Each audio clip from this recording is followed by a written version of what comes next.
नमस्कार, the news सागर से मैं हूं सुशील मिश्रा और इस समय हम मौजूद हैं उत्तर प्रदेश के कौशाम्बी जनपद के प्राथमिक विद्यालय कोड़र में। यदि आप लोगों से कोई सरकारी स्कूल की चर्चा करे तो आप बिना सोचे समझे सिर्फ एक ही जवाब देंगे कि सरकारी स्कूल में पढ़ाई नहीं होती, अध्यापक बच्चों को पढ़ाते नहीं हैं। लेकिन क्या सिर्फ अध्यापक ही दोषी हैं? अब आप इस प्राथमिक विद्यालय को देखिए, यहाँ पर अभी जो बारिश हुई है और बारिश का पानी यहाँ पर भरा हुआ है और यहाँ पर इस विद्यालय में जो भवन बने हैं, जिस भवन में बच्चे बैठते हैं, वो बिल्डिंग 50 साल पुरानी है, जिसका प्लास्टर उखड़ चुका है और जिसकी सरिया दिखाई दे रही है। इस विद्यालय में कभी भी कोई हादसा हो सकता है और यहाँ के प्रधानाध्यापक ने कई बार शिक्षा विभाग को सूचित किया, लेकिन शिक्षा विभाग इस ओर बिल्कुल भी ध्यान नहीं दे रहा है। अब आप लोग देखिए, ये जो छत है, यहाँ का प्लास्टर उखड़ा हुआ है। कई जगह आपको सरिया जो है यहाँ पर निकली हुई दिखाई दे रही होंगी।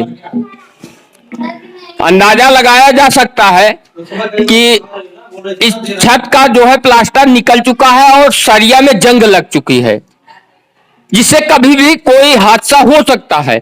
और इसी बिल्डिंग के नीचे ये बच्चे पढ़ रहे हैं और टीचर भी इनको पढ़ा रहे हैं।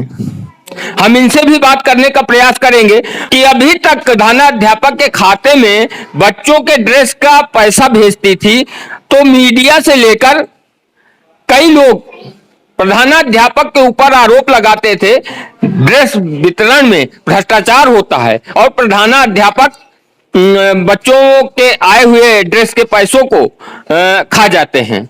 लेकिन सरकार ने अब की ड्रेस का पैसा बच्चों के अभिभावकों के खाते में भेजा है और देखने को ये मिल रहा है कि पैसे आने के बाद जो बच्चों के अभिभावक हैं, वो जो है बच्चों के ड्रेस का पैसा अपने और अन्य कार्यों में प्रयोग कर लिया है, जिससे बच्चे जो यहाँ के बच्चे दिखाई दे रहे हैं वो बिना ड्रेस के दिखाई दे रहे हैं। इसमें प्रधानाध्यापक या अध्यापक कितने दोषी हैं? अभी जब हम यहाँ पर आए थे तो लंच का टाइम था, बच्चे भोजन कर रहे थे और कुछ बच्चे खेल रहे थे और हमने यहाँ पर देखा कि जो अध्यापक हैं और प्रधानाचार्य हैं वो भी जो है मिड डे मील का भोजन कर रहे थे।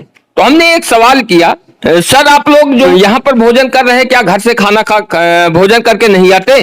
तो प्रधानाध्यापक और अध्यापक ने जवाब दिया कि हम घर से भोजन करके तो आते हैं, लेकिन यहाँ पर इसलिए खाते हैं थोड़ा बहुत कि हमको भी पता चले कि हमारे बच्चे क्या भोजन कर रहे हैं।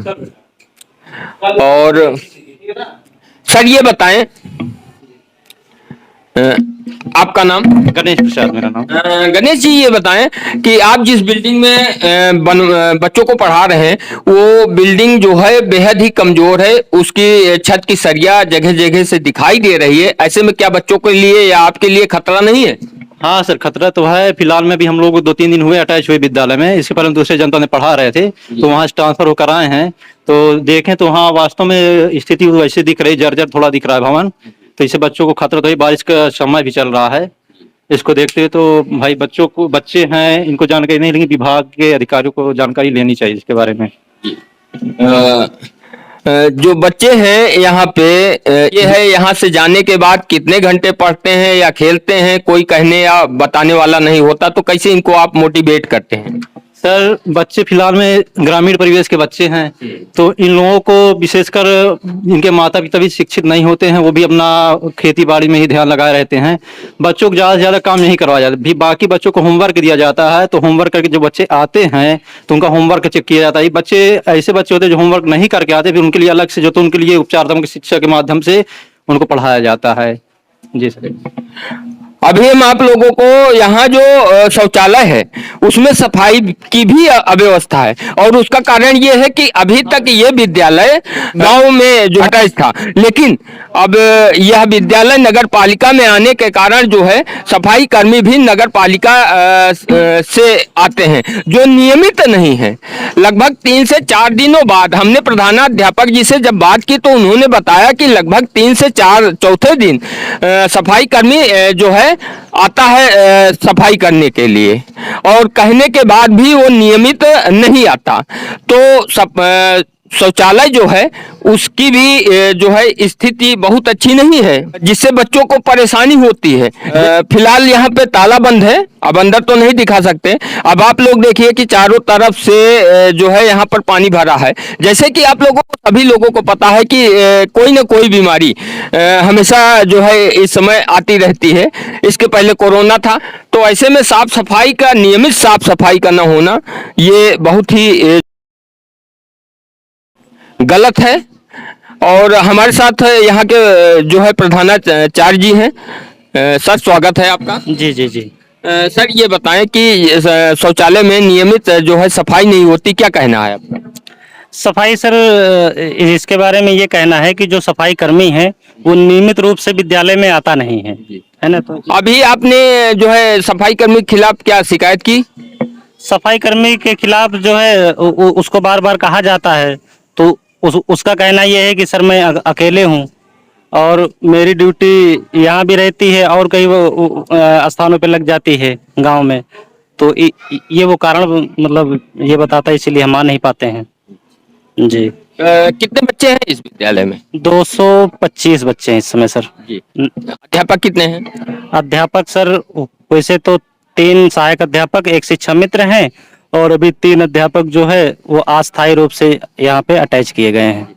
अब हम आप लोगों को एक ये भी बताएंगे कि जो सरकारें हैं कहती तो बड़ी बड़ी बातें हैं, लेकिन अभी तक जो है विद्यालयों में सरकार किताबें उपलब्ध कराती है बच्चों के पढ़ने के लिए, लेकिन यहाँ पर अभी तक जो है, यहाँ नहीं, यूपी के किसी विद्यालय में बच्चों को पढ़ने के लिए किताबें उपलब्ध नहीं है। तो सर, जो किताबें उपलब्ध नहीं है तो आप पढ़ाई कैसे कराते हैं? अब इसमें सर ये होता है कि अपने ओरल के माध्यम से कुछ बच्चों को बताया जाता है, और जो पुरानी किताबें होती हैं बच्चों को उनको आपस में डिस्ट्रीब्यूट करा के जो है विद्यालय के पठन पाठन का काम जो है वो कराया जाता है। इस विद्यालय में, जो सरकारी विद्यालय में जो बच्चे आते हैं उनके गार्जियन भी जागरूक नहीं है, तो कैसे आप लोग जो मोटिवेट करते हैं बच्चों को?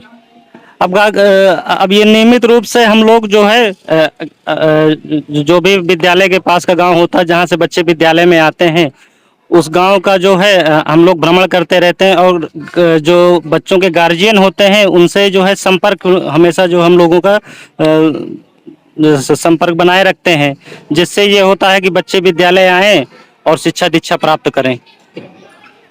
अभी हमने एक चीज देखी थी कि जो है इस विद्यालय में जो बच्चे ड्रेस पहन के आते हैं, तो जो प्रधानाचार्य हैं यहाँ के, वो बच्चों को अपने जैसे से टाई उपलब्ध कराते हैं और बच्चों को देते हैं पहनने के लिए। सर, हम देखना चाहेंगे जी। तो ऐसा नहीं है कि सभी सरकारी विद्यालयों में जो है पढ़ाई नहीं होती। क्या नाम है? प्रियंका। प्रियंका जी। ये टाई आपको किसने दी? सर। नाम क्या है? आदित्य मौर्य। ये बताएं कि कितने तक का आता है पहाड़ा? 20 तक का? 17 का सुनाए। 17 17 34 34 51 2 चौको 8 7 पते 85 7 छंगा में 2 102 7 7 119 17 8 136 79 का 153 70 70। जी। तो ये बताएं कि वो कोई इंग्लिश में क्या आता है आपको? इंग्लिश अभी नहीं आती। अभी नहीं आती? हाँ। चलिए, आप अपना नाम बताइए इंग्लिश में। आदित्य मौर्य। आदित्य मौर्य।